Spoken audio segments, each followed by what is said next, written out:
Like, you get a period and you deal with it. That's not something you can be like, yeah, I'm gonna cancel my subscription. I wish I could, but it doesn't work like that. Hey guys, it's Sharon.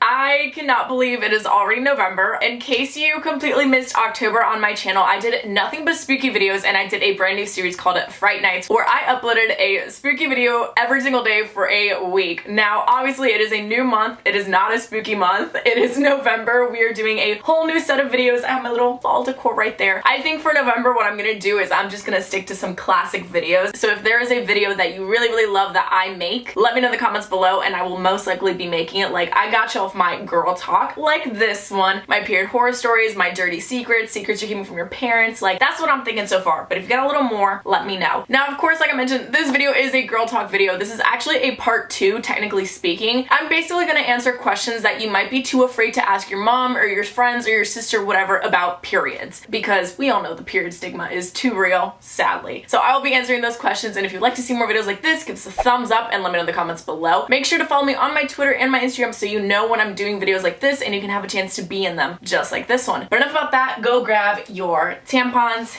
your pads, your notepads, and let's get into this. Is there a way to make your period less stanky? So the period blood itself isn't really the stanky factor. That stank comes from bacteria and sweat mixing together down there. Honestly, the best way to avoid the stankiness is just proper hygiene, and that includes changing your pad when it needs to be changed, changing your tampon when it needs to be changed, same with a cup, with period underwear, whatever you use, or even freshen up down there using wipes. Make sure they're unscented though, because fragrance can be kind of irritating. Also, the obvious daily showers. I mean, if you have to shower twice to feel fresh, then like, so be it, you do use this. And also, of course, just actually like washing the outside of your vagina. Do not stick anything in your vagina or like in the inside lips of your vagina. Just clean the outside, okay? You don't want any like weird chemicals all up in there, because that will mess up your whole pH balance, and just, you don't want that. But there are ways to avoid the stank. Can people smell your period? Because I can. I mean, some people might notice a smell to their own period, whether it's like metallic, like that blood smell. Some might think it's rotten, some might think it's fishy. I'd say if your period is smelling more rotten or fishy, that could be a sign that there might be an issue, so you might want to talk to a gynecologist or a doctor about that, just in case. Better safe than sorry, because that really isn't supposed to be normal. But like I mentioned, also the smell can really just be bacteria and sweat mixing together. There are several factors that can influence the smell of menstrual blood, including like the vagina's pH balance or even just bacteria. But typically it's all in your head, because think about it this way. How many times have you been able to smell someone else on their period? I feel like the only time I've ever smelled someone on their period was when I like went into the stall right after them and they just like, you know, did their business. But other than that, if I'm like sitting next to a friend, I can't really smell their own period, you know? So for the most part, it really is just something that you have created in your own head. I hope that makes sense. Is it natural that my periods are 3 days long? I feel like my favorite saying has become, not normal is normal for a period. And I say this all the time. Every body literally is different. Your period could last for 3 days. Your period could last for 7 days. Your period could last for 10 days. 3 days of bleeding is still considered normal as long as you're doing it regularly, but there's also so many different factors that can influence your period, and I'll get into those a little bit later. I feel like there really is nothing that's ever normal about having a period. It always hurts when I pull my tampon out. Is that normal? That shouldn't be normal and isn't normal, and I only say that because it could be that the tampon was inserted incorrectly and that's why it may hurt. Like, usually they're not in far enough and that's why it feels a little bit odd. But the fact that it hurt when it's pulled out of the body is because tampons are meant to expand in your body, right? So when you pull out a dry tampon that's only been in your vagina for a short time, it could be really uncomfortable. When you're first starting your period, or when you're like ending your period and you have a very light flow, I wouldn't recommend using a tampon, just because there might not be enough blood for the tampon to collect and expand, you know? Also, using the wrong size tampon, like if you don't have a heavy flow and you use like a super tampon, for example, it's probably gonna hurt when you go to pull it out, because there isn't enough blood in that tampon anyways. The reason they hurt is because they were inserted incorrectly or because they were too dry. Is it good to keep track of your period? Even if your cycle is pretty regular, still tracking it on a monthly basis I feel is always a good move. Not only is it a really great tool at predicting when your period will come so you can be ready for it and not be surprised, but it can also be a helpful tool for gauging other factors about your health. Is it weird that my period doesn't go around the same date? Nope. Like I said, when it comes to periods, different is normal. Honestly, it may take a while for your body to get things running regularly and smoothly. For the first few months or even years of having a period, they may not always last the same amount of days or even come around the same number of days apart. Just to give you an example, my period used to last like a whole 7 days. I started using birth control, now my period will last like 4 days. How do you find your pad and tampon size? So tampon sizes are based on the amount of liquid they will absorb. I feel like a go-to would be like the regular size, just because that's supposed to be like a regular flow. But if you want to figure out what size of tampon to use, I would consider your period habits. Like if you have a heavier flow of a period, you might want to go for like a regular or even a super. If you have a lighter flow, you might want to go for a regular or a light. And that being said, if you're not even sure, I would start with using a light tampon. So using the smallest possible, and just in case, maybe even wear a pad at the same time. So if you were to bleed more than the light tampon can handle, you have the pad there as backup. As for pads, I mean, once again, it really depends on how much you bleed. Pads, I feel like there's only like 2 sizes really, which is like the regular and then overnight, which honestly, I always get overnight no matter what. And overnight is just honestly like a little bit longer, and I just feel more comfortable using that. Honestly, anything I can ever recommend you, it's always gonna be trial and error because every body is different, and it's one of those things that you just kind of have to figure out for your own body, you know? Is it bad that I am wearing a pad that has been on for more than 2 days? Yes, absolutely. This is very disgusting and very unhealthy and very unsanitary. Please do not ever do this, ever. So pads, I think the longest pads are meant to be on are like overnight pads. So maybe like 10 hours max. If you wear a pad for 2 days straight, do you know how much bacteria is gathering up down there? That can lead to so many different type of infections, and you do not want to deal with an infection down there. This is what I mean about proper hygiene. Like, do not do this. Please change your pad at whatever the packaging says. If it says to change it after 8 hours, do it. Do not go 2 days. Is it normal to have discharge every day before your first period? About 6 months to a year before a girl's first period, her body will start making vaginal discharge. This is normal due to the changing hormone levels in your body. Discharge isn't a bad thing. Discharge actually really helps to keep the vagina healthy. Normal vaginal discharge can have a texture that's anywhere from thin and slightly sticky to thick and gooey. And even after you get your first period, like vaginal discharge is still a very normal thing, and that's why panty liners are very popular, because discharge is one of those things that I don't think ever just stops. That girl is always there. My period may not be, but she is.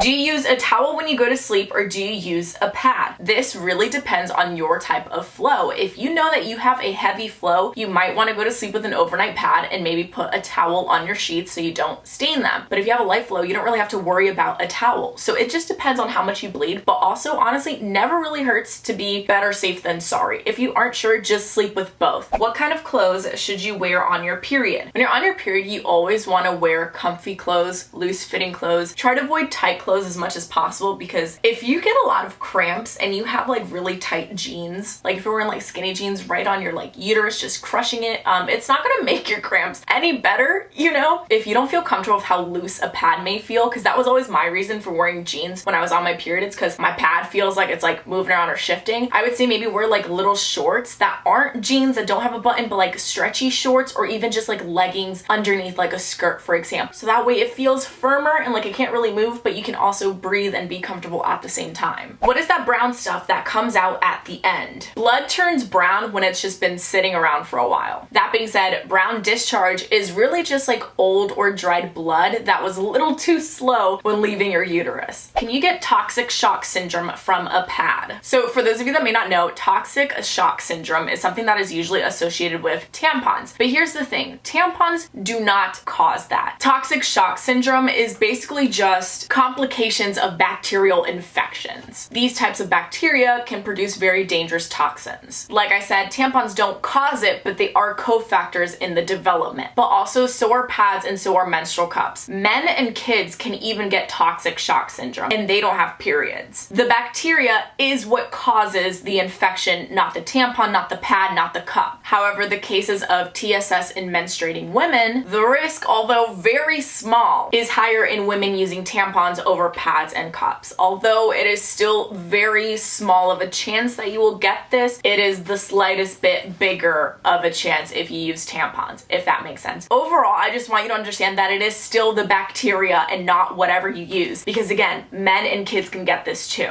What should I wear on heavy flow days? Pads or tampons? Tips on how to not bleed through. So your girl has had a very heavy flow in her life. So here's what I do. I wear both. If I know I'm gonna be bleeding a lot, I will wear both a tampon and a pad. And if I don't have a tampon, I will also just grab like toilet paper, make like a makeshift pad, and put it on top of my clean pad, just in case I don't get the chance to change my pad or freshen up as often as I'd like. I feel like the biggest tip I can give you on how to not bleed through is just to be over prepared. So like I said, I wear both. I mean, you could also wear a tampon and wear period underwear, or use a cup and wear a pad, or use a cup and wear period underwear. Like, better safe than sorry, y'all. I think it's always best to be over prepared than under prepared. Why did my period disappear? I'm definitely not pregnant. So if you've just started to get your period for the first time, it will definitely take a while for it to get regular. Like I mentioned, there are also so many other factors that can affect your period, and these include excessive weight loss, exercise, birth control, your diet, even stress, and so many more things. If you know you're not pregnant, like if you know you're not having sex, then you are not pregnant. You're not like the next Mary. You're not having like this miracle baby. It could just be other things like stress or certain medication, blah, blah, blah. Don't freak out. It's probably normal. I hate using that word now, but also it never really hurts to go get it checked out with your gyno just in case. I do sports like swim, but I'm scared of tampons. What can I do? I feel like there's so many more options outside of tampons and pads. Like I've mentioned, there's also period underwear, and like there is period underwear, there is also period bottoms that you can use as a bikini bottom as well. Also, there's menstrual cups. Like there's a lot of other options that you can look into. So you don't always have to go for a tampon if you don't feel comfortable using a tampon. Why is it so embarrassing to have or talk about a period? Personally, I don't think it's embarrassing, and I feel that is just because I have gotten older. Like when I was in middle school, like I thought it was very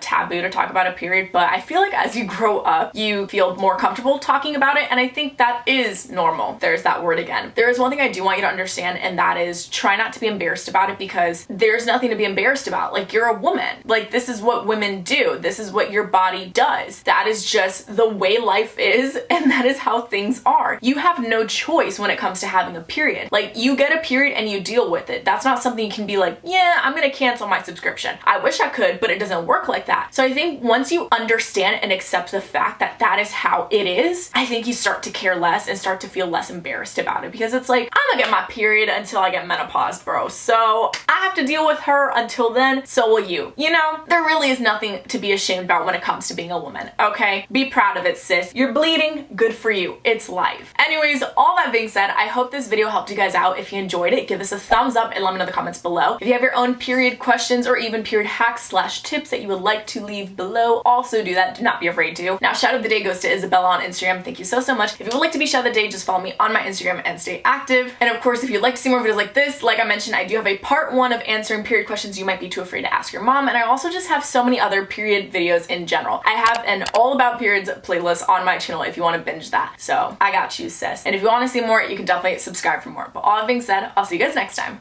Bye.